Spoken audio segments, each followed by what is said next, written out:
বইটা নিয়ে মার্ক করার। বিসমিল্লাহির রহমানির রহিম। সুপ্রিয় শিক্ষার্থীবৃন্দ, সবাইকে শুভেচ্ছা ও স্বাগত জানাচ্ছি আমাদের ধারাবাহিক আয়োজন। শীতের বাতাসে মানুষ কাঁপছে, দেশ কাঁপছে, শহর কাঁপছে, চারদিকে বিভিন্ন নিউজ।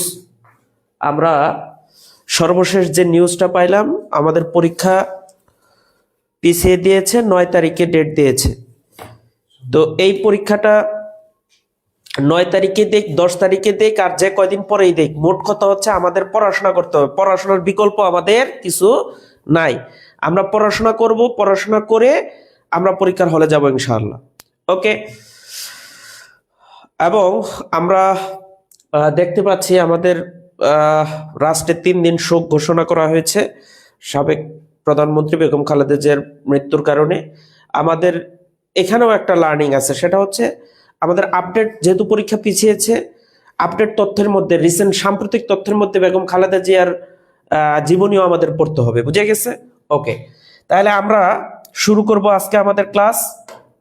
আমার কথা সবাই শুনতে পাচ্ছেন কিনা এবং কে কোথা থেকে জয়েন করেছেন আমাকে একটু বলবেন। 1K আমাদের অলরেডি হয়ে গেছে, থ্যাংক ইউ ভেরি মাচ।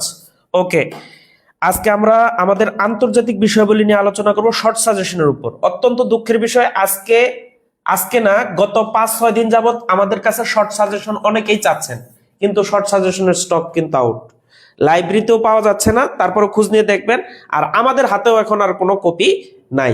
সেজন্য আমরা বলি যে আমাদের বই বের হওয়ার পরে পরে আমরা বলি যে দ্রুত বইটা সংগ্রহ করে নেন, কারণ আমাদের বইগুলো খুবই সাজানো গোছানো। আমি নিজে, এই যে দেখেন, এই শর্ট সাজেশনের কথা আমি নিজে বেশি বলেছি। কারণ কি জানেন, সারা রাত্রে 9:30 পর্যন্ত ক্লাস নিয়ে সকাল 6টা পর্যন্ত 1 সেকেন্ডের জন্য চোখের 2টা পাতা একসাথে করি নেই। আমি নিজে প্রুফ দেখেছি এবং আমি নিজে গ্যারান্টি দিয়ে বলেছিলাম বইটা কিনেন, ভালো হবে। এখন আমাদের হাতে বই নেই, 10,000 কপি সাজানো হয়েছিল, ছাপানো হয়েছিল, শেষ হয়ে গেছে, এখন আর পাবেন না। তবে আমরা নিয়ত করেছি যে পরীক্ষা যদি আরো পিছায় তাহলে আমরা কিছু বই ছাপাবো, তখন হয়তো পাবেন। বুঝে গেছেন? বুঝতে পেরেছেন আশা করি। এখন আমরা সরাসরি আলোচনায় চলে যাব। আমাদের আজকে আন্তর্জাতিক বিষয়গুলি শর্ট সাজেশন থেকে নেওয়া হয়েছে, প্রশ্নগুলো খুব সুন্দর করে আলোচনা করবো। আপনারা সবাই খাতা কলম নিয়ে বসেন। কে কে খাতা কলম নিয়ে বসেছেন আমাকে একটু বলেন। কে কে খাতা কলম নিয়ে বসেছেন আমাকে একটু বলেন। খাতা কলম আছে কার কার বলেন। 1.3K হয়ে গেছে, আলহামদুলিল্লাহ। সবাই একটু শেয়ার লিখে, শেয়ার ডান লেখেন, শেয়ার ডান লেখেন, সবাই একটু শেয়ার ডান লেখেন। 1.3K, এই 1300 মানুষই কিন্তু শেয়ার করবেন, আশা করি করবেন ইনশাল্লাহ। ওকে, ক্লিয়ার। তাহলে আমরা শর্ট সাজেশনে অনেক পড়া, আহারে, এইটারে যদি অনেক পড়া বলেন তাহলে আমাদের জব ডাইজেস্ট কি করে শেষ করবেন বলেন তো? আর আপনি পরীক্ষা দিবেন, আপনাকে 17,000 টাকা বেতন দেওয়া হবে, যে পরীক্ষার চাকরিতে টিকলে 17,000 টাকা প্রতি মাসে পাবেন। প্রায় এই বেতন নতুন যদি জীবনে একটা পে স্কেলও না পান, তাও প্রায় 50 লক্ষ টাকা আপনি কি পাবেন? হ্যাঁ, 50 লক্ষ টাকা আপনি অবসর সুবিধা পাবেন। এত সহজেই চাকরিটা পাওয়া যাবেন তা তো হবে না, একটু কষ্ট করতে হবে।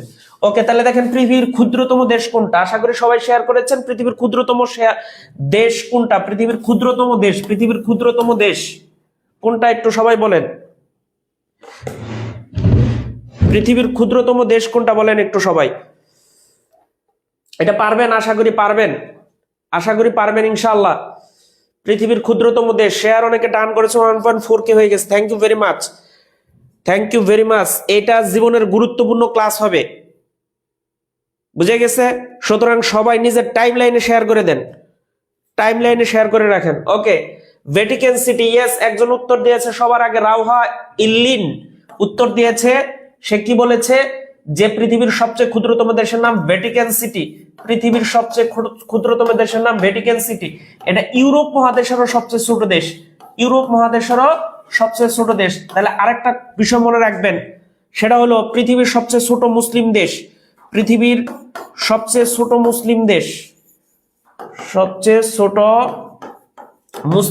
এটাও মনে রাখবেন। পৃথিবীর সবচেয়ে ছোট মুসলিম দেশ, তার নাম হলো মালদ্বীপ মুসলিম দেশ, তার নাম কি বলেন? মালদ্বীপ। কি নাম? মালদ্বীপ। রাজধানী মালে, এশিয়া মহাদেশে অবস্থিত। ক্লিয়ার? পৃথিবীর সবচেয়ে ছোট মুসলিম দেশের নাম মালদ্বীপ। মালে, রাজধানীর নাম মালে, এশীয় দেশ, এশিয়া মহাদেশের দেশ। 1.5K, thank you very much. 1.5K হয়ে গেছে, থ্যাংক ইউ ভেরি মাচ। সবাই মনোযোগ দিয়ে ক্লাস করবেন ইনশা আল্লাহ, ইনশা আল্লাহ। আমাদের 7 দিন পরীক্ষা পিছিয়ে দিয়েছে, আমরা এই সুযোগে চাকরি পাবো ইনশাআল্লাহ। ইনশাআল্লাহ এই 7টা দিনই আমরা প্রপারলি ইউজ করবো ইনশাআল্লাহ। ওকে, ক্লিয়ার? তাহলে এটা একটু উঠে নেন, স্ক্রিনশট দিয়ে রাখেন। পৃথিবীর সবচেয়ে ছোট দেশ ভ্যাটিকান সিটি, ইউরোপ মহাদেশের সবচেয়ে ছোট দেশ, এবং পৃথিবীর সবচেয়ে ছোট মুসলিম দেশের নাম হচ্ছে মালদ্বীপ। ক্লিয়ার? আশা করি ক্লিয়ার।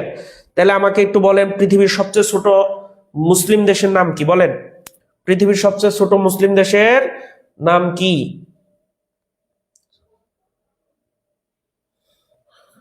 পৃথিবীর সবচেয়ে ছোট মুসলিম দেশের নাম কি? পৃথিবীর সবচেয়ে ছোট মুসলিম দেশের নাম কি? বলেন।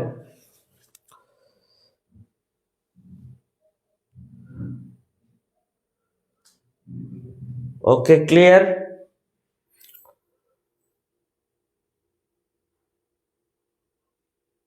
মালদ্বীপ। Thank you very much. অনেকে কমেন্ট করেছেন। Mustafiz Sultana, Suma Islam, thank you very much, thank you very much. Okay, 1.7K হয়ে গেছে, থ্যাংক ইউ।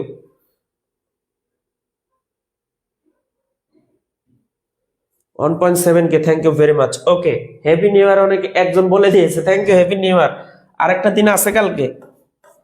আচ্ছা, পৃথিবীর কোন নগরীটি মানে শহরটি 2টি মহাদেশে অবস্থিত? খুবই গুরুত্বপূর্ণ প্রশ্ন। সেটা হলো কি বলেন? এটার উত্তর কেউ পারেন? বলেন তো 2 নম্বর উত্তর কি হবে বলেন?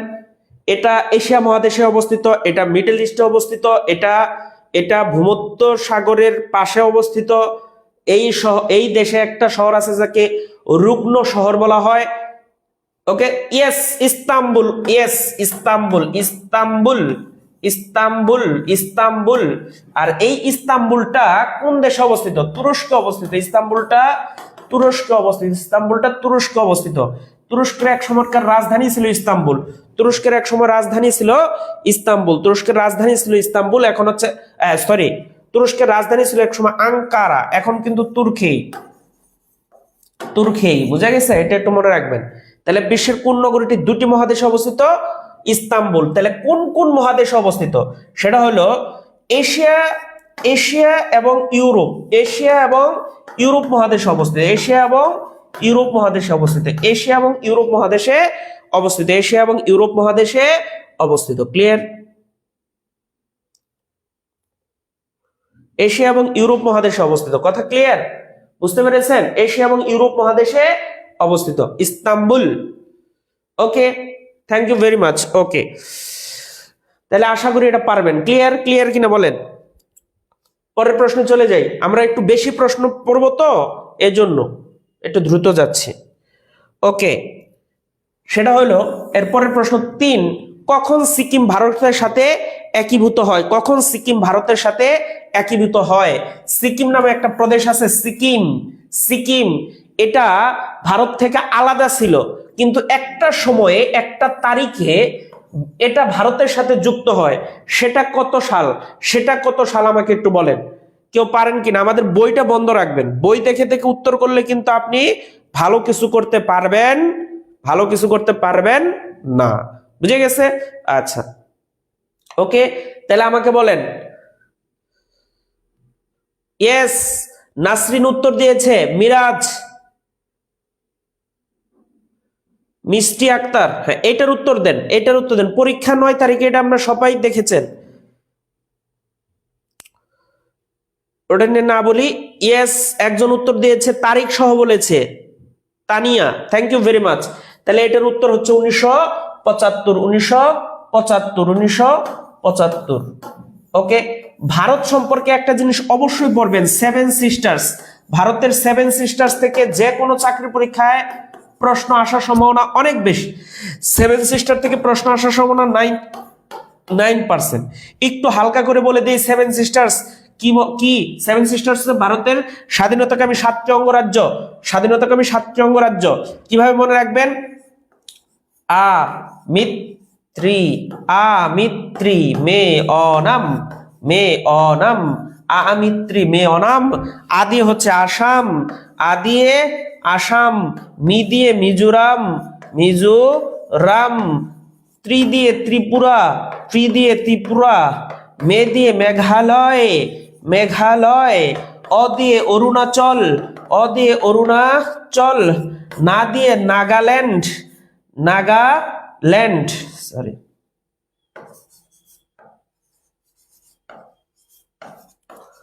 ম দিয়ে মণিপুর, ম দিয়ে মণিপুর, ম দিয়ে মণিপুর। ক্লিয়ার? এই 7টা অঙ্গরাজ্য মনে রাখবেন।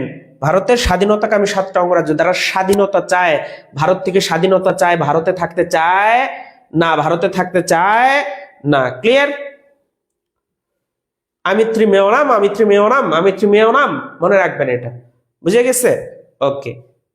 কারণ যে কোনো চাকরি পরীক্ষায় এটা কি থেকে প্রশ্ন আসার সম্ভাবনা বেশি?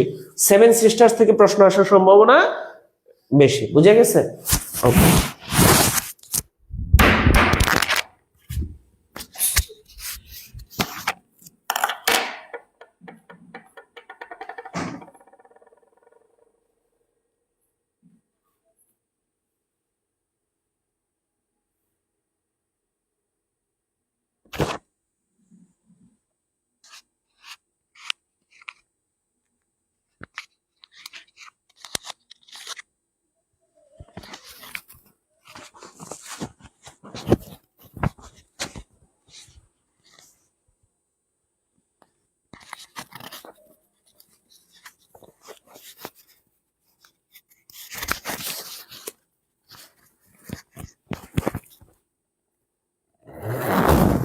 ওকে, ক্লিয়ার? ওকে, তাহলে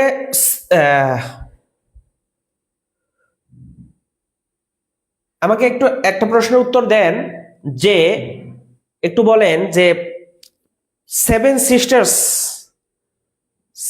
সিস্টার্স ভারতের স্বাধীনতাকামী 7টি অঙ্গরাজ্য। ক্লিয়ার? ওকে, তাহলে আমাকে একটু বলেন যে 7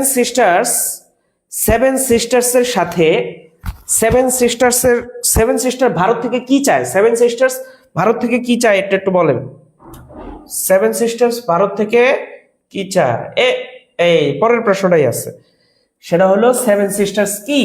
পরের প্রশ্নটা উত্তরটা এমনি পারবেন। 7 সিস্টার্স কি একটু বলবেন।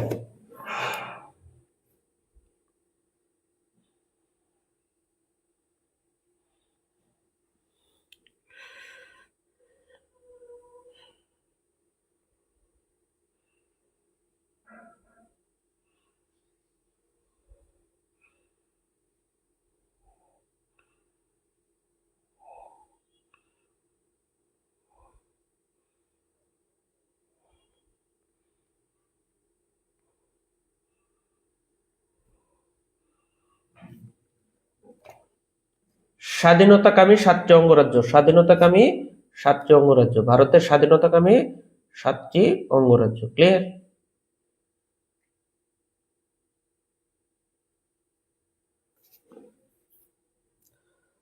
ওকে, তাহলে এবার 4 নম্বর প্রশ্ন উত্তর কি হবে? 7 সিস্টার্স কি? তাহলে এটার উত্তর আপনারা এমনি পারবেন, এটার উত্তর এমনি পারবেন, কিন্তু তারপরে একটু হালকা লিখে দিচ্ছি যে ভারতের স্বাধীনতাকামী 7টি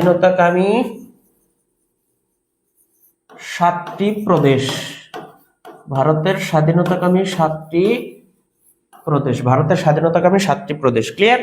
ভারতের স্বাধীনতাকামী 7টি প্রদেশ, ভারতের স্বাধীনতাকামী 7টি প্রদেশ, ভারতের স্বাধীনতাকামী 7টি প্রদেশ। Okay, clear? Thank you. Okay, এরপরের প্রশ্নটা একটু দেখি আমরা।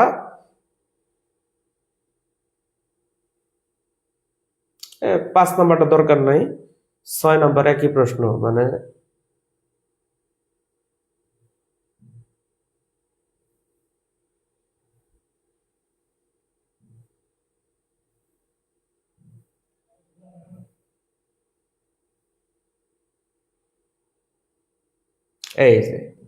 এই প্রশ্নটা দেখি। 8 নাম্বার কেন চলে গেলাম? প্রশ্নগুলো কিছু রিপিট আছে, দরকার নেই। বোফোর্স কেলেঙ্কারি কোন দেশের সাথে জড়িত? কোন দেশের সাথে জড়িত? ওকে, বোফোর্স কেলেঙ্কারি কোন দেশের সাথে জড়িত? ওকে, ক্লিয়ার?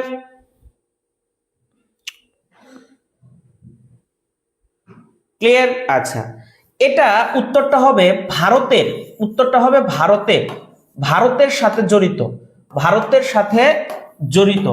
ভারতের প্রধানমন্ত্রীর নাম ছিল রাজীব গান্ধী, ইন্দিরা গান্ধীর ছেলে। এই রাজীব গান্ধী, ভারতের প্রধানমন্ত্রী রাজীব গান্ধী, এই রাজীব গান্ধী কি করেছিল? এই রাজীব গান্ধী এই বোফোর্স কেলেঙ্কারির সাথে জড়িত ছিল। তাহলে কোন প্রধানমন্ত্রী বোফোর্স কেলেঙ্কারির সাথে জড়িত ছিল? ভারতের প্রধানমন্ত্রী রাজীব গান্ধী বোফোর্স কেলেঙ্কারির সাথে জড়িত ছিল। তিনি ছিলেন ইন্দিরা গান্ধীর ছেলে। কার ছেলে? ইন্দিরা গান্ধীর ছেলে। আর এই ইন্দিরা গান্ধী মুক্তিযুদ্ধের সময় ভারতের প্রধানমন্ত্রী ছিল। ইন্দিরা গান্ধী কি ছিল? মুক্তিযুদ্ধের সময় ভারতের প্রধানমন্ত্রী ছিল। বাংলাদেশের মুক্তিযুদ্ধের সময়, বাংলাদেশের মুক্তিযুদ্ধের সময়, বাংলাদেশের মুক্তিযুদ্ধে ভারতের প্রধানমন্ত্রী, বাংলাদেশের মুক্তিযুদ্ধে ভারতের প্রধানমন্ত্রী, ভারতের প্রধানমন্ত্রী। ক্লিয়ার? তাহলে আমরা এখানে কি কি তথ্য জানলাম? সেটা হলো বোফোর্স কেলেঙ্কারির সাথে জড়িত ছিল, জড়িত দেশের নাম ভারত। কোন প্রধানমন্ত্রী জড়িত ছিল? রাজীব গান্ধী, তিনি ইন্দিরা গান্ধীর সন্তান। আর ইন্দিরা গান্ধী বাংলাদেশের মুক্তিযুদ্ধে ভারতের প্রধানমন্ত্রী ছিল। ইন্দিরা গান্ধী বাংলাদেশের মুক্তিযুদ্ধে ভারতের প্রধানমন্ত্রী ছিল। ইন্দিরা গান্ধী বাংলাদেশের মুক্তিযুদ্ধে ভারতের প্রধানমন্ত্রী ছিল। ক্লিয়ার?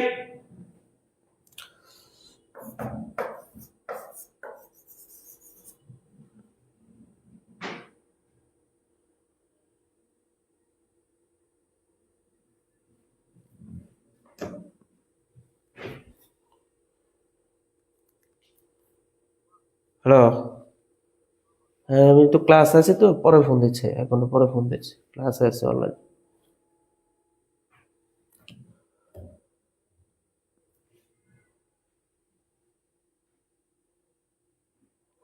ক্লিয়ার? আমার কথা কি বুঝতে পেরেছেন?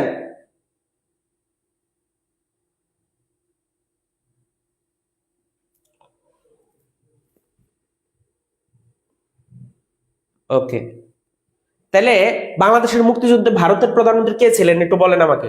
বাংলাদেশের মুক্তিযুদ্ধে ভারতের প্রধানমন্ত্রী কে ছিলেন আমাকে একটু জানান তো।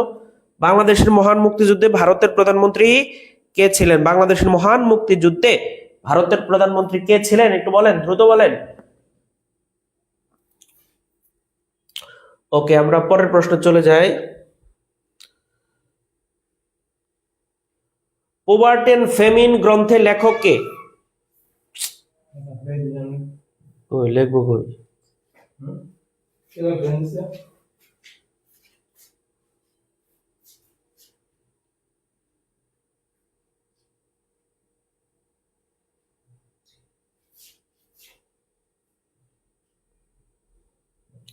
তাহলে পোভার্টি এন্ড ফেমিন গ্রন্থের লেখক কে একটু বলেন তো। পোভার্টি এন্ড ফেমিন গ্রন্থের লেখক কে? কে বলেন, নামটা কি বলেন? এটা অনেকে পারবেন কিন্তু আমি জানি। পোভার্টি এন্ড ফেমিন গ্রন্থের লেখক কে বলেন?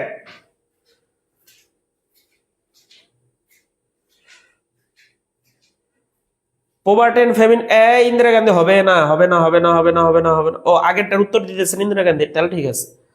কল্পনা দাস, আগের প্রশ্নের উত্তর ঠিক আছে, গুড। এখন 9 নম্বর প্রশ্নের উত্তর দেন। পোভার্টি এন্ড ফেমিন গ্রন্থের লেখক কে? পোভার্টি এন্ড ফেমিন গ্রন্থের লেখক কে, এটা একটু বলেন। পোভার্টি এন্ড ফেমিন গ্রন্থের লেখক কে? রাজীব গান্ধী তো হবে না। অমর্ত্য সেন, রাইট। জিহাদ মিয়া, শামীম,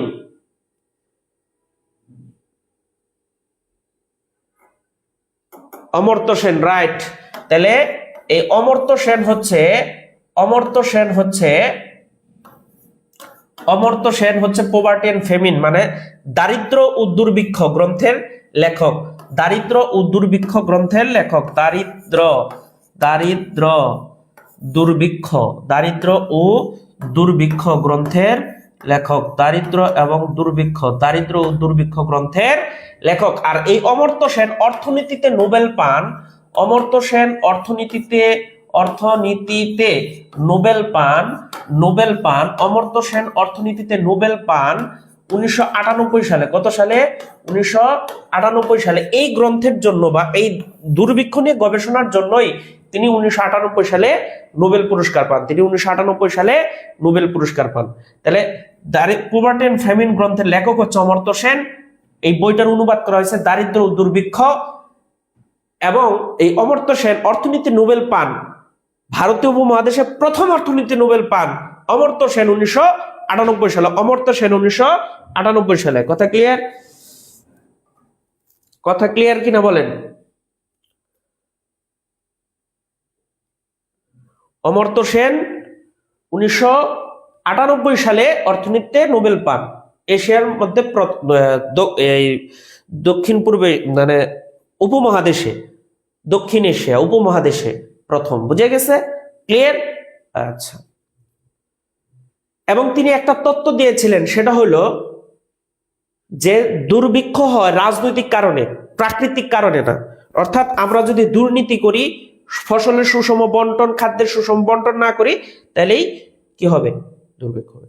তাহলে আমাকে একটু বলেন, পরের প্রশ্নে চলে যাই আমরা, এটা তো আলোচনা করব না। ইয়েস, এই প্রশ্নের উত্তরটা দিলেই হবে। অমর্ত্য সেন কত সালে, অধ্যাপক অমর্ত্য সেন কত সালে অর্থনীতিতে নোবেল পুরস্কার পান? অধ্যাপক অমর্ত্য সেন কত সালে অর্থনীতিতে নোবেল পুরস্কার পান? এটা আমি একটু আগেই বললাম, তাই না? বলেন।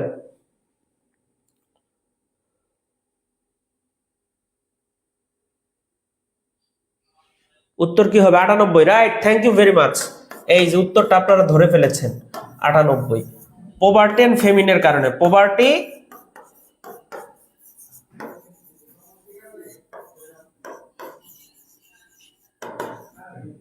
ফেমিন গ্রন্থের কারণে, পভার্টি এন্ড ফেমিন নিয়ে দুর্ভিক্ষ করার গবেষণা করার কারণে এটা পান। ক্লিয়ার? Okay, thank you. তাহলে আমরা 11তে চলে যাই।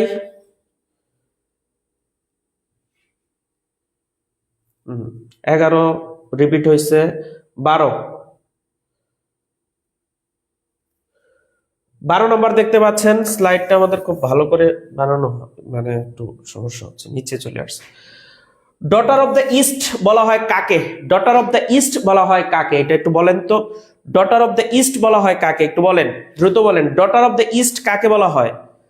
ডটার অফ দ্য ইস্ট কাকে বলা হয়? একটু বলেন।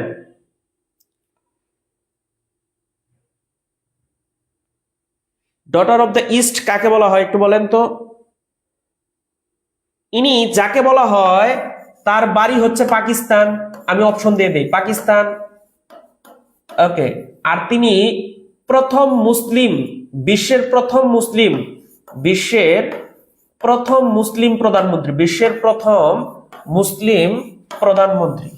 এবং তার বাবাও প্রধানমন্ত্রী ছিলেন, তার বাবাও প্রধানমন্ত্রী ছিলেন। এবং আমাদের শেখ মুজিবুর রহমান তার ভাষণে বলেছিলেন, তিনি আমার কথা রাখলেন না, তিনি রাখলেন ভুট্টো সাহেবের কথা। সেই ভুট্টো সাহেবের কন্যার নাম এই ডটার অফ দ্য ইস্ট, তার উপাধি হচ্ছে ডটার অফ দ্য ইস্ট। তিনি লন্ডনে অক্সফোর্ড বিশ্ববিদ্যালয়ে পড়াশোনা করেছিলেন। ইয়েস, অনেকে উত্তর দিয়ে ফেলেছেন।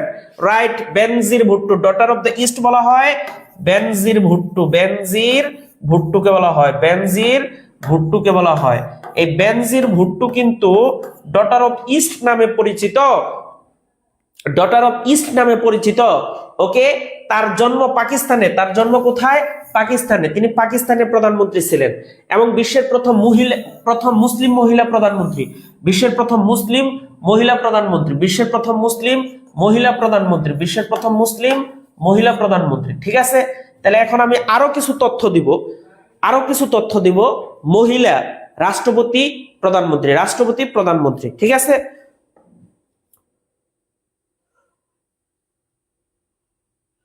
ক্লিয়ার? আচ্ছা, তাহলে আপনারা একটু মনোযোগ সহকারে একটা জিনিস দেখেন, সেটা হলো যে বিশ্বে প্রথম, আচ্ছা, প্রথম মহিলা। ওকে। আরেকটা হচ্ছে প্রথম মুসলিম মহিলা, প্রথম মুসলিম মহিলা, প্রথম মুসলিম মহিলা। একটু দুইটা জিনিস ভালো করে দেখবেন। প্রথম মহিলা রাষ্ট্রপতি, প্রথম মহিলা রাষ্ট্রপতি, প্রধানমন্ত্রী।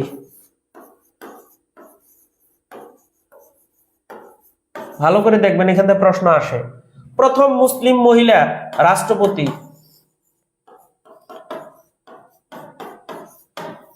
প্রধানমন্ত্রী।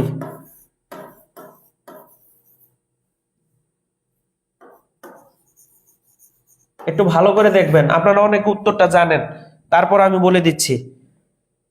প্রথম মহিলা, বিশ্বের প্রথম মহিলা রাষ্ট্রপতি, তার নাম হলো কি নাম? Isabela Peron. Isabela Peron, Isabela Peron. আর প্রধানমন্ত্রীর নাম হচ্ছে শ্রীমাভু বন্দর নায়েক। শ্রীমাভু বন্দর নায়েক, শ্রীমাভু বন্দর নায়েক। এর প্রশ্ন হতে পারে ইসাবেলা পেরন কোন দেশের? তিনি হচ্ছেন আর্জেন্টিনা। কোন দেশের? Argentina, Argentina. আর এই শ্রীমাভু বন্দর নায়েক কোন দেশের? শ্রী মানে শ্রীলঙ্কা, শ্রীলঙ্কা। আর বিশ্বের প্রথম মহিলা রাষ্ট্রপতি মেঘবতী সুকর্ণপুত্রী, মেঘবতী সুকর্ণপুত্রী। তাহলে সুকর্ণপুত্রী মানে সুকর্ণের কন্যা। সুকর্ণ কোন দেশের প্রেসিডেন্ট ছিলেন? ইন্দোনেশিয়া, মুসলিম দেশ ইন্দোনেশিয়া। তাহলে বিশ্বের প্রথম মহিলা রাষ্ট্রপতির নাম মেঘবতী সুকর্ণপুত্রী, ইন্দোনেশিয়ার। আর বিশ্বের প্রথম মহিলা প্রধানমন্ত্রীর নাম একটু আগেই বললাম, বেনজির ভুট্টো। কি ভুট্টো? বেনজির ভুট্টো। কোন দেশের? পাকিস্তানের। কোন দেশের? পাকিস্তানের। একটু মনে রাখবেন এই তথ্যগুলো। পাকিস্তান, একটু মনে রাখবেন, সুন্দর করে লিখে রাখেন বা স্ক্রিনশট দিয়ে রাখেন, লিখে রাখেন বা স্ক্রিনশট দিয়ে রাখেন একটু।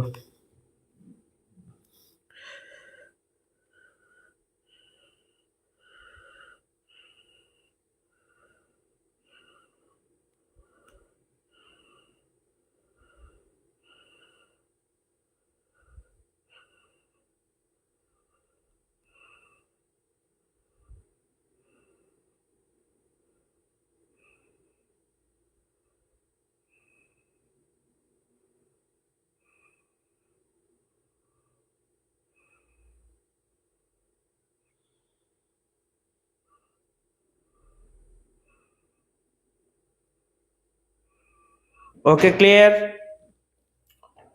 ক্লিয়ার?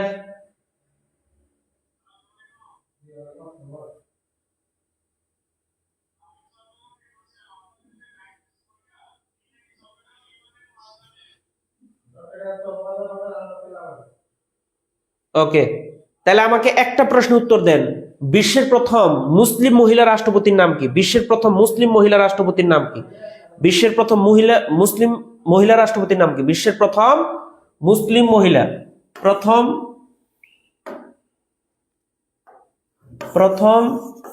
মুসলিম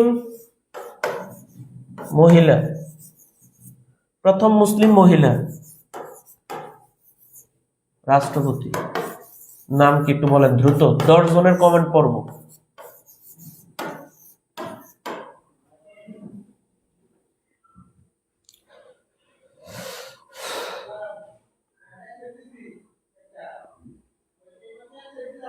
দ্রুত বলেন, দ্রুত।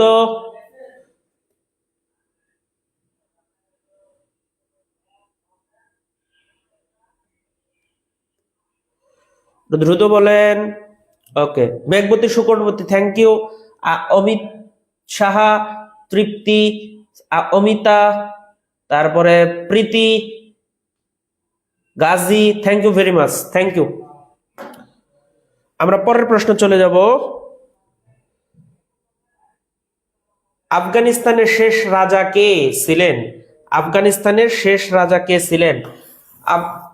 আফগানিস্তানের শেষ রাজা কে ছিলেন? আফগানিস্তানের শেষ রাজা কে ছিলেন? আফগানিস্তানের শেষ রাজা কে ছিলেন একটু বলেন। আফগানিস্তানের শেষ রাজা কে ছিলেন? দ্রুত বলেন।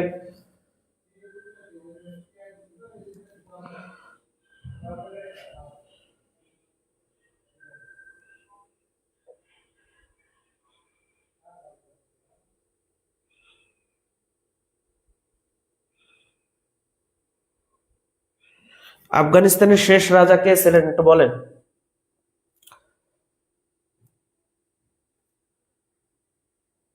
আফগানিস্তানের শেষ রাজা কে ছিলেন একটু বলেন তো, দ্রুত বলেন, ব্যাখ্যা এটার মধ্যে বেশি করব না। হ্যাঁ, এবার এবার এটা বলেন 13 নম্বর প্রশ্ন বলেন, আফগানিস্তানের শেষ রাজা কে ছিলেন? জহির শাহ, রাইট। আফগানিস্তানের শেষ রাজা ছিলেন জহির শাহ। এবার বলেন তো ইরানের শেষ রাজা কে ছিলেন? এটাও প্রশ্ন আসতে পারে। তাহলে ইরানের শেষ রাজা, ইরানের শেষ রাজা,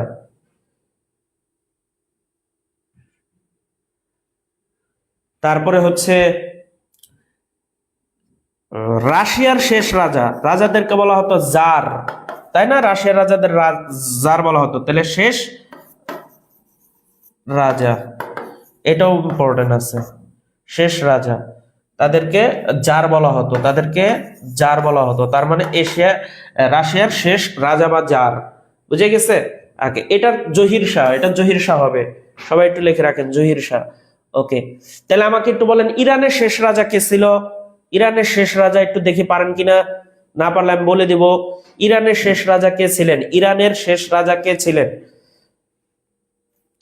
ইরানের শেষ রাজা কে ছিলেন বলেন একটু দ্রুত দেখি। Reza Shah, Amin Akhtar, thank you very much, thank you very much. এখনো মেঘমতি সুকর্ণপুত্রিতে আছে কেউ?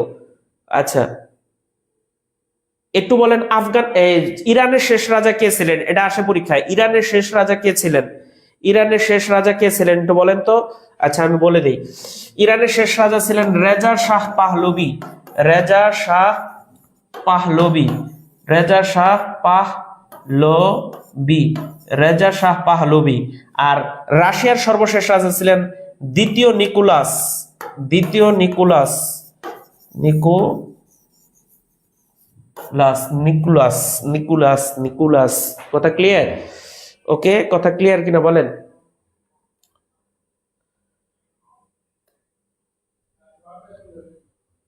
কথা ক্লিয়ার কিনা একটু বলেন দ্রুত। Reza Shah পাহলবি, Reza Shah পাহলবি। আর রাশিয়ার শেষ রাজা বা তাদেরকে জার বলা হতো দ্বিতীয় নিকোলাস। কথা ক্লিয়ার? কথা কি ক্লিয়ার বলেন?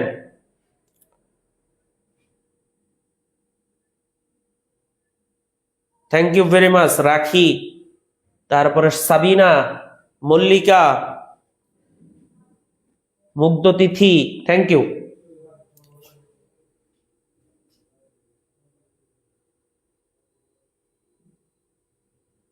ওকে, তাহলে আমাকে বলেন ইরানের সর্বশেষ রাজা কে ছিল?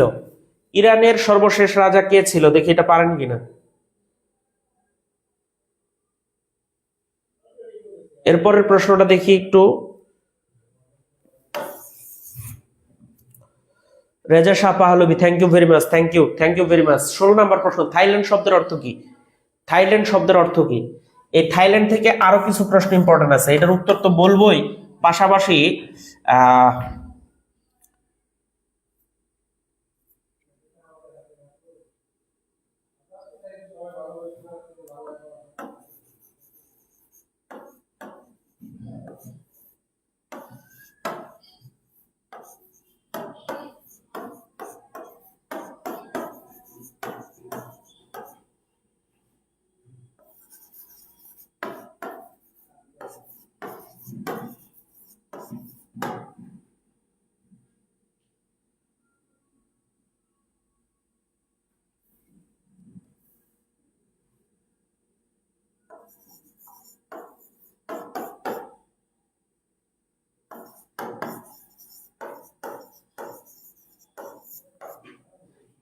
এই দুইটা।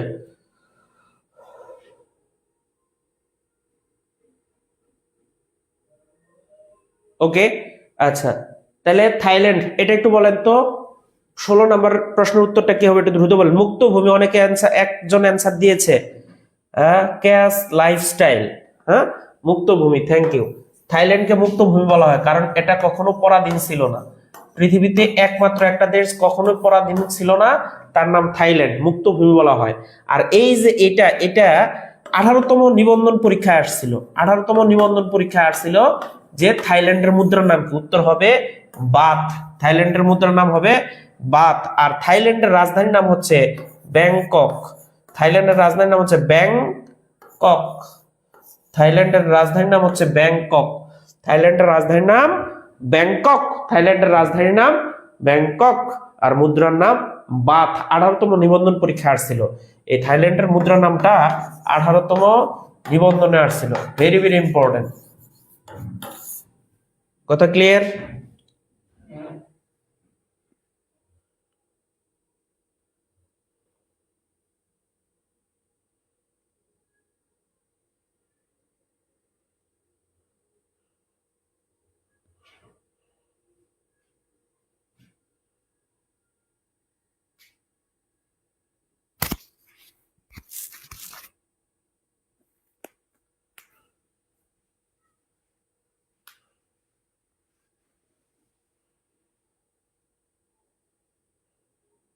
কথা ক্লিয়ার? বুঝতে পেরেছেন?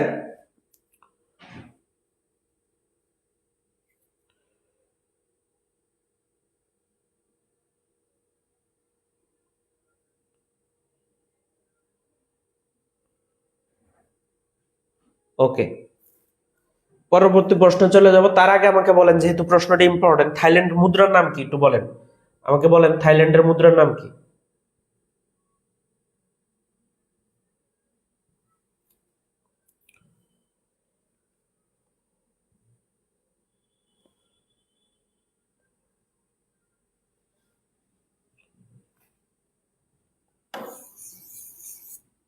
বালি দ্বীপ কোন দেশের অন্তর্ভুক্ত? এটা আপনারা জানবেন, আমি জানি। Baht, yes. Sultana, thank you. Amit Saha, G K Kohli, thank you very much. Okay, থাইল্যান্ডের মুদ্রার নাম অনেকে অ্যান্সার করেছেন, ধন্যবাদ।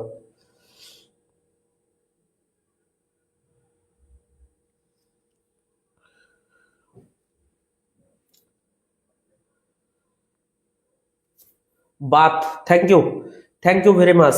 Sabina Khatun, thank you. Sharmin, okay. তাহলে বালি দ্বীপটি কোন দেশের অন্তর্ভুক্ত? বালি দ্বীপটি কোন দেশের অন্তর্ভুক্ত? যে দেশটা উত্তর হবে সে দেশটা হচ্ছে আয়তনে, সরি, জনসংখ্যায় সর্ববৃহৎ মুসলিম দেশ। জনসংখ্যায়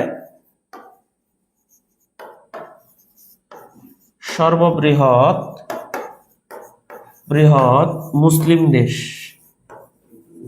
জনসংখ্যার সর্ববৃহৎ মুসলিম দেশ। জনসংখ্যার সর্ববৃহৎ মুসলিম দেশ। জনসংখ্যার সর্ববৃহৎ মুসলিম দেশ। ওকে, এরপর হলো যে অসংখ্য দ্বীপ নিয়ে এই দেশটা, অসংখ্য দ্বীপ নিয়ে। এই দেশে একজন প্রথম মুসলিম মহিলা রাষ্ট্রপতি ছিল। থ্যাংক ইউ ভেরি মাচ, অনেক উত্তর দিয়ে ফেলেছেন। তার নাম হচ্ছে ইন্দোনেশিয়া। ইন্দোনেশিয়া। তাহলে একটা এডিশনাল তথ্য আপনারা একটু ভালো করে লিখে রাখেন, সেটা হলো যে জনসংখ্যায় সর্ববৃহৎ মুসলিম দেশ। জনসংখ্যায় সর্ববৃহৎ মুসলিম দেশের নাম হচ্ছে ইন্দোনেশিয়া। জনসংখ্যায় সর্ববৃহৎ মুসলিম দেশের নাম ইন্দোনেশিয়া। জনসংখ্যায়, পিঙ্কি স্যার, আমি কমেন্ট করি কিন্তু কখনো আমার কমেন্ট পড়েন না। এই যে পিঙ্কি পড়ে ফেলেছি এবার। পিঙ্কি বেশি বেশি কমেন্ট করবেন অবশ্যই। Poli, Roni, thank you very much, অসংখ্য ধন্যবাদ আপনাদের। বালি দ্বীপ কোন দেশের অন্তর্ভুক্ত? ইন্দোনেশিয়ার অন্তর্ভুক্ত। জনসংখ্যার সর্ববৃহৎ মুসলিম দেশ। জনসংখ্যার সর্ববৃহৎ মুসলিম দেশ। জনসংখ্যার সর্ববৃহৎ মুসলিম দেশ। কথা ক্লিয়ার? বুঝতে পেরেছেন? বুঝতে পেরেছেন ইনশাআল্লাহ? ওকে, তাহলে জনসংখ্যার সর্ববৃহৎ মুসলিম দেশের নাম কি? জনসংখ্যার সর্ববৃহৎ মুসলিম দেশের নাম কি একটু কমেন্ট করতে থাকেন। ওকে, তারপরের প্রশ্ন আমরা চলে যাই। সানশাইন পলিসি কোন দুটি দেশের মধ্যে অবস্থিত বা কোন দুটি দেশের মধ্যে হয়? সানশাইন পলিসি কোন দুটো দেশের মধ্যে হয়? সানশাইন পলিসি কোন দুটো দেশের মধ্যে হয়? সানশাইন পলিসি কোন দুটো দেশের মধ্যে হয়? দেশ দুটো নাম লিখতে হবে। তাহলে এই পাশে একটা দেশ, এই পাশে একটা দেশ, তাহলে দুটা দেশের নাম, দুইটা দেশের নামের মধ্যে সানশাইন পলিসি হয়। ক্লিয়ার? তাহলে দুইটা দেশের নাম দেখি পারেন কিনা একটু বলেন তো। থ্যাংক ইউ ভেরি মাচ, অনেকে আগের প্রশ্ন উত্তর দিয়েছেন। রুবাইয়া, হিমা, আফরিন, তারপরে হচ্ছে GK.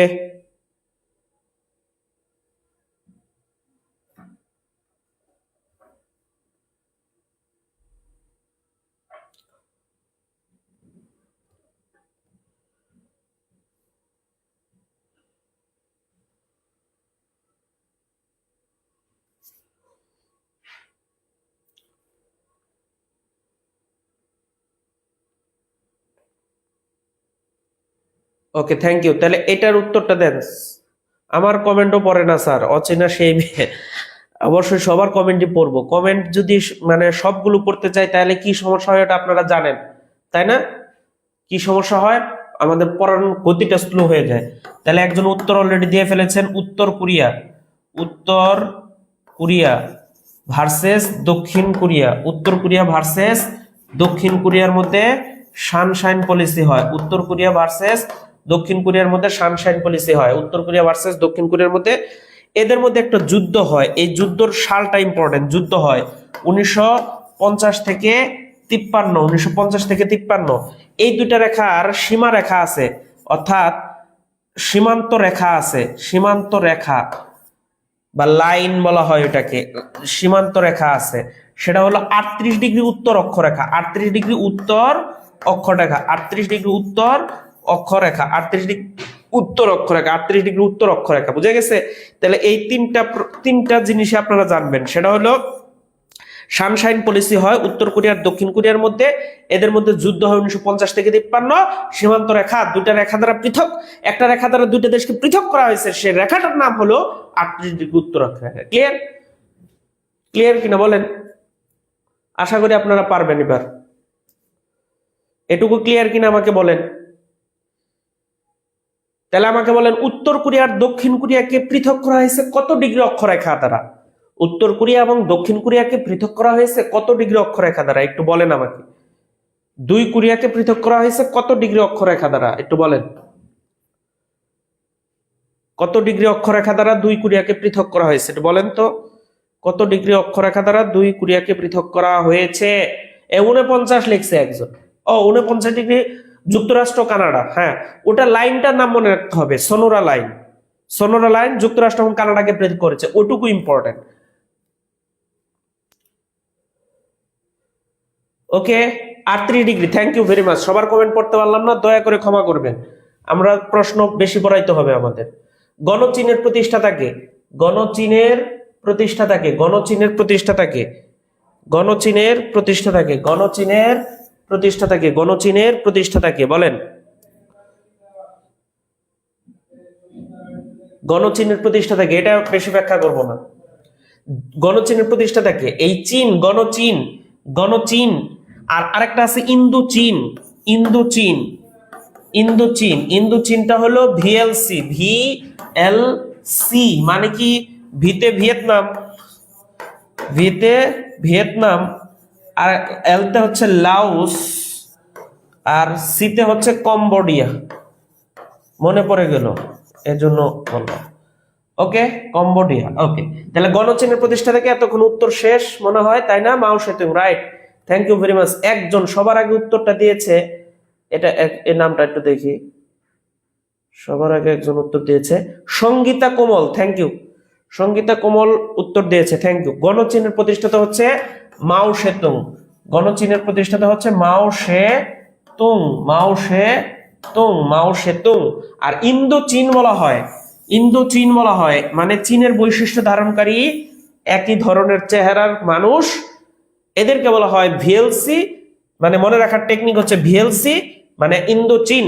VLC Vietnam Laos Cambodia. Vietnam Laos Cambodia. Vietnam Laos Cambodia. Vietnam Laos Cambodia. Vietnam Laos Cambodia. Vietnam Laos Cambodia. Clear?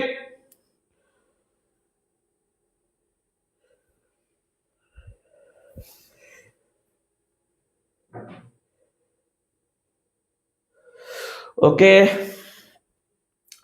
তাহলে ইন্দো চীন বলা হয় কোন দেশগুলোকে, এটা আমাকে কমেন্টে জানাবেন। ইন্দো চীন বলা হয় কোন দেশগুলোকে? ইন্দো চীন বলা হয় কোন দেশগুলোকে, এটা আমাকে একটু বলেন।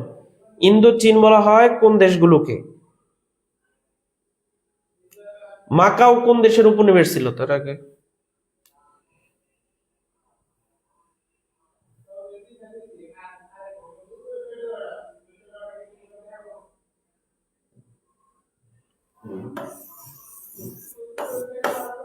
একটু দ্রুত বলেন।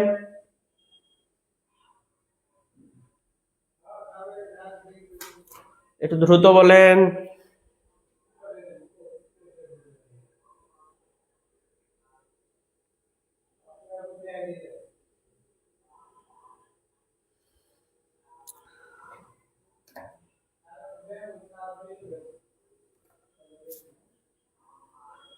Laos, Cambodia, Vietnam. Laos, Cambodia, Vietnam. আগের প্রশ্নের উত্তর Laos, Cambodia, Vietnam. Laos, Cambodia, Vietnam. এবার কখন হংকং চীনের সাথে একীভূত হয়? কখন হংকং চীনের সাথে একীভূত হয়? কখন হংকং চীনের সাথে একীভূত হয়? কখন হংকং চীনের সাথে একীভূত হয়?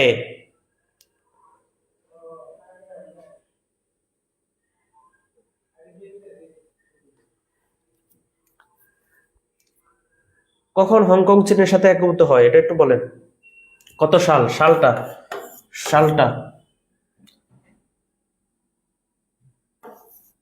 চীনে এক দেশে দুই নীতি আছে, একটা হংকং এর জন্য আর একটা চীনের জন্য। চীনে আছে সমাজতন্ত্র বা মিশ্র অর্থনীতি, আর হংকং এ আছে গণতন্ত্র এবং পুঁজিবাদী অর্থনীতি। বুঝে গেছে? ওকে। কখন হংকং চীনের সাথে একীভূত হয় একটু বলেন। কখন হংকং চীনের সাথে একীভূত হয়? কখন হংকং চীনের সাথে একীভূত হয় একটু বলেন। 1997, রাইট। এটাতে কিন্তু আমরা বেশি সময় দেব না। 1997, 1997, 1997, 1997। ক্লিয়ার?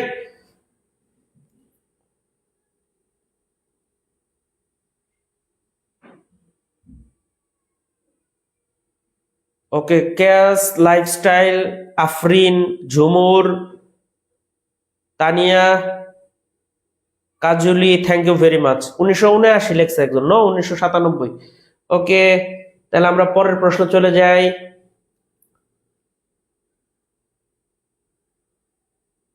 ইয়েস, এটা ওটার সাথে প্রাসঙ্গিক।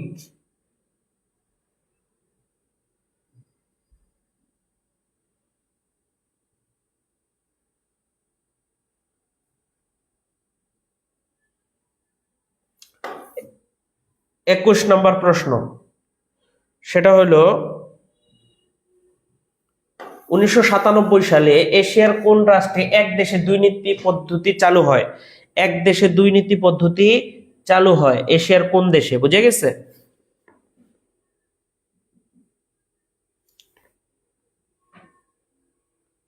দেশটার নাম কি? দেশটা হচ্ছে পৃথিবীর অন্যতম বৃহৎ পরাশক্তির দেশ। সেই দেশটা ওয়ান বেল্ট ওয়ান রোড নীতি চালু করেছে।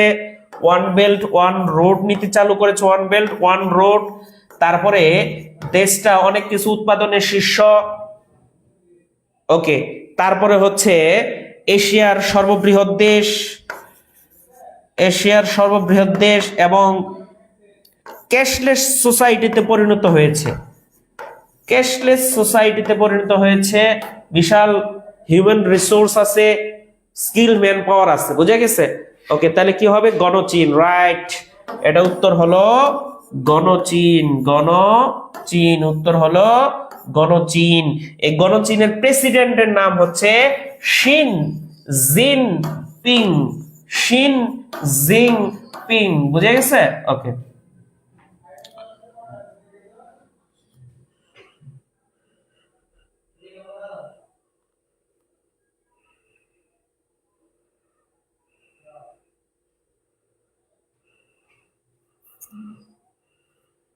ওকে, বুঝতে পেরেছেন? ওকে, তাহলে আমাকে একটু বলেন, সেটা হলো আয়তনে এশিয়ার বৃহত্তম দেশের নাম কি? আয়তনে এশিয়ার বৃহত্তম দেশের নাম কি? আয়তনে এশিয়ার বৃহত্তম দেশের নাম কি? আয়তনে এশিয়ার বৃহত্তম দেশের নাম কি? আয়তনে এশিয়ার বৃহত্তম দেশের নাম কি? ওকে, এটা একটু কমেন্ট করেন তো। চীন, right, thank you very much. আয়তনে এশিয়ার বৃহত্তম রাষ্ট্রের নাম চীন। চীন। ওকে।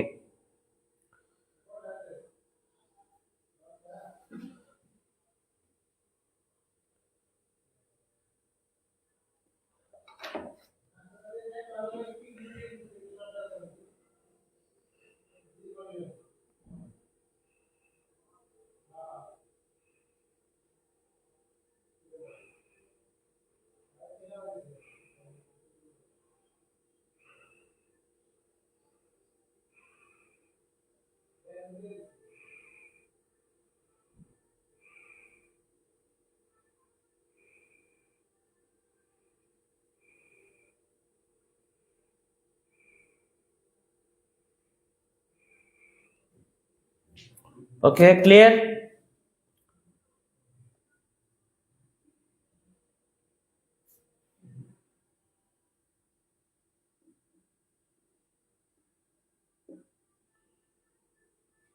তাহলে মাকাও কোন দেশের উপনিবেশ ছিল?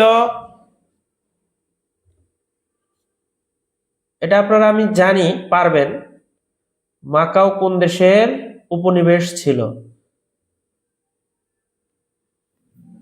উত্তর হলো পর্তুগাল। রাইট, উত্তর হলো পর্তুগাল। পর্তুগাল। আচ্ছা, এই সেই পর্তুগাল যাদের নাগরিকদেরকে বলা হয় পর্তুগিজ, এরাই কিন্তু বাংলায় প্রথম আসছিল। তাহলে বাংলায় প্রথম কোন ইউরোপীয়রা আগমন করে? বাংলায় প্রথম কোন ইউরোপীয়রা আগমন করে? এরা ইউরোপের দেশ, ইউরোপের জাতি। তাহলে বাংলায় প্রথম আগমনকারী, বাংলায় প্রথম আগমনকারী তারা হলো পর্তুগিজ। তারা হলো পর্তুগিজ। আমরা বলেছিলাম মনে রাখার কৌশল পুডেফ। এই ইউরোপীয়দের মধ্যে বাংলায় আসার মনে রাখার কৌশল পুডেফ, মানে পর্তুগিজ, ওলন্দাজ, ডেনমার্ক, ইংরেজ, ফরাসি। সবার আগে আসছে পর্তুগিজরা, সবার শেষে আসছে ফরাসিরা। বুঝে গেছে? ক্লিয়ার? তাহলে পূর্বের পড়াগুলো আমাদের একটু ঝালাই হয়ে গেল। রাইট, ঝালাই হয়ে গেল। ক্লিয়ার? ওকে।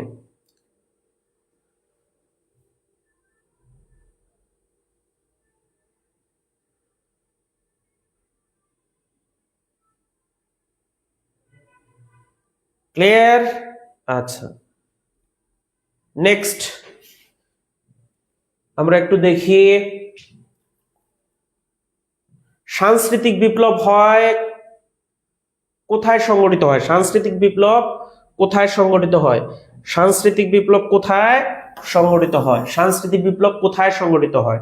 কোন স্থানে, কোন দেশে? দেশ, দেশ কোন দেশে অনুষ্ঠিত হয়? তারপরে সালটাও আমরা মনে রাখবো। সাল, এই দুইটা তথ্য মনে রাখবো।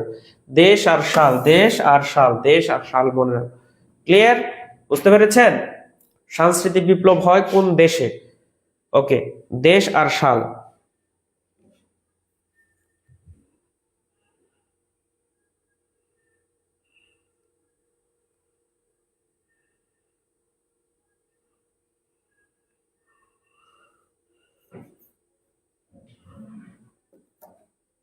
ওকে, ইয়েস, সাংস্কৃতিক বিপ্লব হয় কোন দেশে? একজন লিখছে চীন, Soheli Khatun, thank you very much. চীন, চীন, চীন। রাইট, দেশটার নাম হলো চীন, দেশটার নাম হলো চীন। আর সাল হলো 1966 থেকে 76।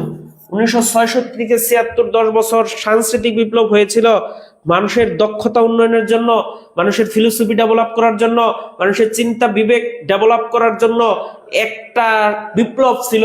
সেই বিপ্লবের নাম সাংস্কৃতিক বিপ্লব। এটা চীনে হয় এবং 1966 থেকে 76, 10 বছর এই বিপ্লবটা ছিল। বুঝে গেছে? কথা ক্লিয়ার? কথা ক্লিয়ার কিনা আমাকে একটু বলেন।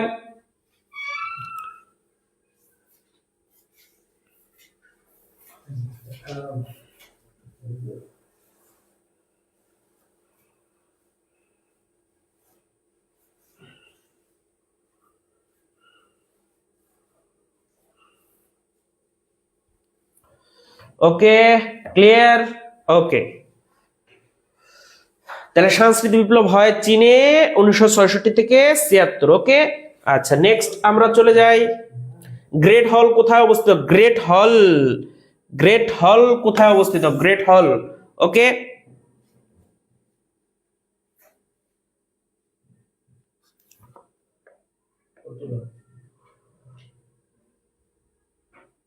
আচ্ছা, একটা দেশের নাম আছে না গ্রেট? আছে কি?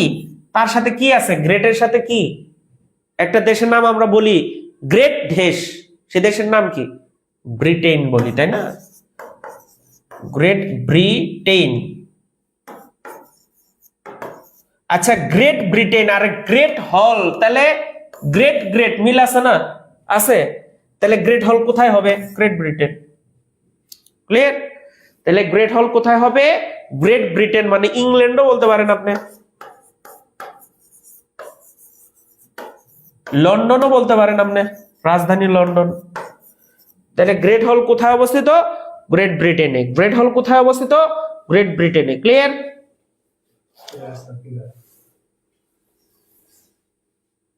ও সরি, এই প্রশ্ন উত্তরটা একটু ভুল, একটু শুদ্ধ করে নেবেন, আমার বলতে ভুল হয়ে গেছে।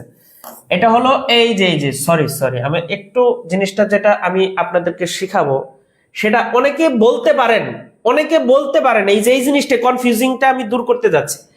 গ্রেট আছে, তাহলে আপনারা বলতে পারেন এটা গ্রেট ব্রিটেন, তাই না? সরি, আমি একটা অন্য টেকনিক শিখাবো, তো এর জন্য একটু ভুল হয়ে গেছে, সরি। তাহলে আপনারা মনে করতে পারেন গ্রেট ব্রিটেন, নো, এটা হবে না, এটা হবে চীন। এরকম কিছু ব্যতিক্রম ধর্মী জিনিস আপনাদের আমি শিখাবো এবার, একটু মনোযোগ দিয়ে শোনেন। এই যে আমি নিজেও কনফিউজড হয়ে গেছিলাম, তার মানে ব্যতিক্রম, এটা গ্রেট ব্রিটেন হবে না, হবে চীন। এইরকম একটা আছে ইন্ডিয়া হাউস, কোথায় অবস্থিত? India house, India house. আরেকটা হচ্ছে ইস্ট লন্ডন, ইস্ট লন্ডন, এগুলোকে বলা হয় ব্যতিক্রমী স্থান। এগুলোকে কি বলা হয়? ব্যতিক্রমী স্থান। এই যে ইস্ট লন্ডন, মনে হতে পারে এটা লন্ডনে অবস্থিত, না, এটা দক্ষিণ আফ্রিকায় অবস্থিত। তাহলে ইস্ট লন্ডন কোথায় অবস্থিত? দক্ষিণ আফ্রিকায় অবস্থিত। আর ইন্ডিয়া হাউস মনে হতে পারে না ইন্ডিয়ায় অবস্থিত, ভারতে অবস্থিত, না, এটা ইন্ডিয়া হাউস ইন্ডিয়ায় অবস্থিত না, এটা লন্ডনে অবস্থিত। আবার গ্রেট হল মনে হতে পারে গ্রেট ব্রিটেনে অবস্থিত, না, এটা চীনে অবস্থিত। বুঝে গেছে? এগুলো বলা হবে ব্যতিক্রমী স্থান। এগুলোকে কি বলা হয়? ব্যতিক্রমী স্থান। এগুলোকে কি বলা হয়? বুঝে গেছে? ব্যতিক্রমী স্থান। ক্লিয়ার? আমার প্রথমে বলতে ভুল হয়ে গেছিল, সরি। গ্রেট হল হচ্ছে চীনে অবস্থিত, গ্রেট ব্রিটেন নয়, গ্রেট ব্রিটেন নয়, গ্রেট ব্রিটেন নয়, গ্রেট ব্রিটেন নয়। আর ইন্ডিয়া হাউস লন্ডনে অবস্থিত, ইস্ট লন্ডন দক্ষিণ আফ্রিকা অবস্থিত। এগুলো প্রত্যেকটাই পরীক্ষায় আসছে। কথা বুঝতে পেরেছেন? তাহলে গ্রেট হল এটা কিন্তু লন্ডনে দেওয়া যাবে না, ইংল্যান্ডে দেওয়া যাবে না, ব্রিটেনে দেওয়া যাবে না, দিতে হবে চীন। আর India house London, east London দক্ষিণ আফ্রিকা। ক্লিয়ার? তাহলে আমাকে একটু বলেন, এবার আমাকে একটু বলেন দেখি, ইস্ট লন্ডন কোথায় অবস্থিত? ইস্ট লন্ডন কোথায় অবস্থিত বলেন?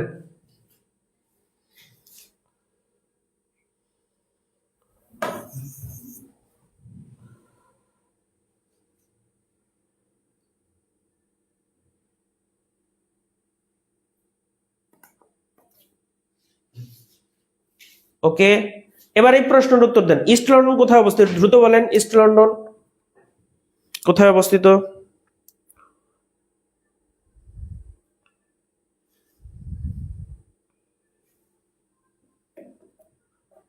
ইস্ট লন্ডন কোথায় অবস্থিত? একটু দ্রুত বলেন। দক্ষিণ আফ্রিকা, আগেরটা উত্তর দক্ষিণ Africa. Thank you very much, thank you. এবার এবার 25 নাম্বার উত্তর দিবেন। স্ক্যান্ডিনেভিয়ান অঞ্চলে স্ক্যান্ডিনেভিয়ান অঞ্চলে অবস্থিত কয়টা দেশ? কয়টা দেশ এটা একটু বলবেন। দক্ষিণ আফ্রিকা, থ্যাংক ইউ আজিজা, তারপরে আনভি, থ্যাংক ইউ ভেরি মাচ। এবার স্ক্যান্ডিনেভিয়ান অঞ্চলে অবস্থিত কয়টা দেশ এটা আমাকে একটু বলবেন। একটু দ্রুত বলেন, একটু দ্রুত, আমরা এটা দিয়ে শেষ করবো ইনশাআল্লাহ।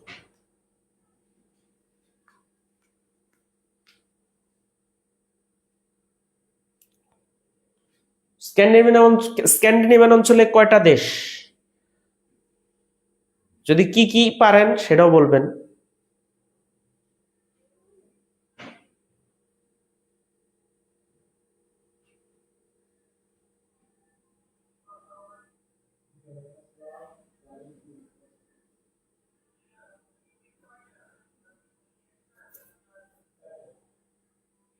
ইয়েস, 5টা দেশ। এখানে স্ক্যান্ডিনেভিয়ান অঞ্চলের দেশ হচ্ছে 5টা, একটু মনে রাখবেন, 5টা দেশ।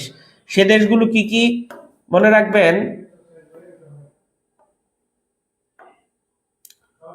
আ সু ডে ফিন, আশুডেফিন। আ দিয়ে হচ্ছে আইসল্যান্ড, আ দিয়ে আইসল্যান্ড,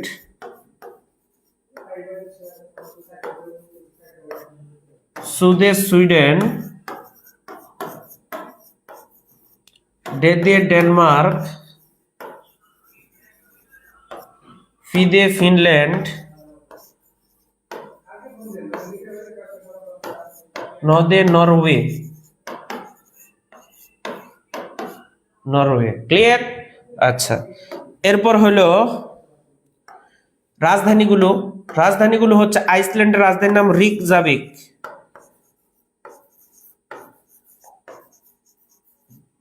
সুইডেনের রাজধানীর নাম হচ্ছে স্টকহোম। ডেনমার্কের রাজধানীর নাম কোপেনহেগেন।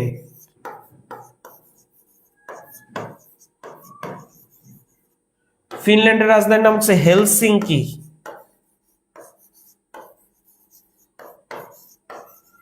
নরওয়ের রাজধানীর নাম হচ্ছে অসলো। ক্লিয়ার? বুঝতে পেরেছেন? তাহলে এই জিনিসগুলো আপনারা সুন্দর করে পড়বেন। ওকে,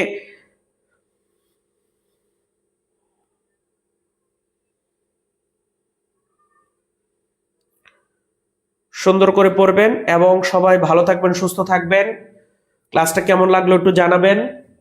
বুঝে গেছে? কেমন লাগলো ক্লাসটা একটু বলবেন। আর হতাশ হবেন না, আল্লাহ পাক সফলতা দান করার জন্য আছে। Thank you very much.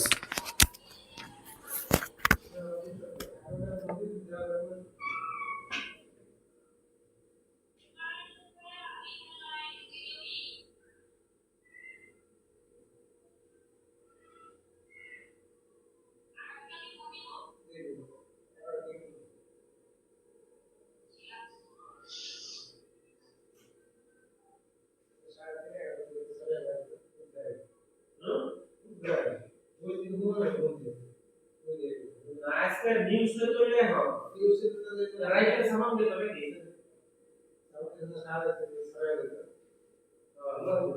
কানা কানা কে মানে কানা কে পাড়ে বসতো মানে কয়দিন লাগতো কালকে কালকে আসতো কালকে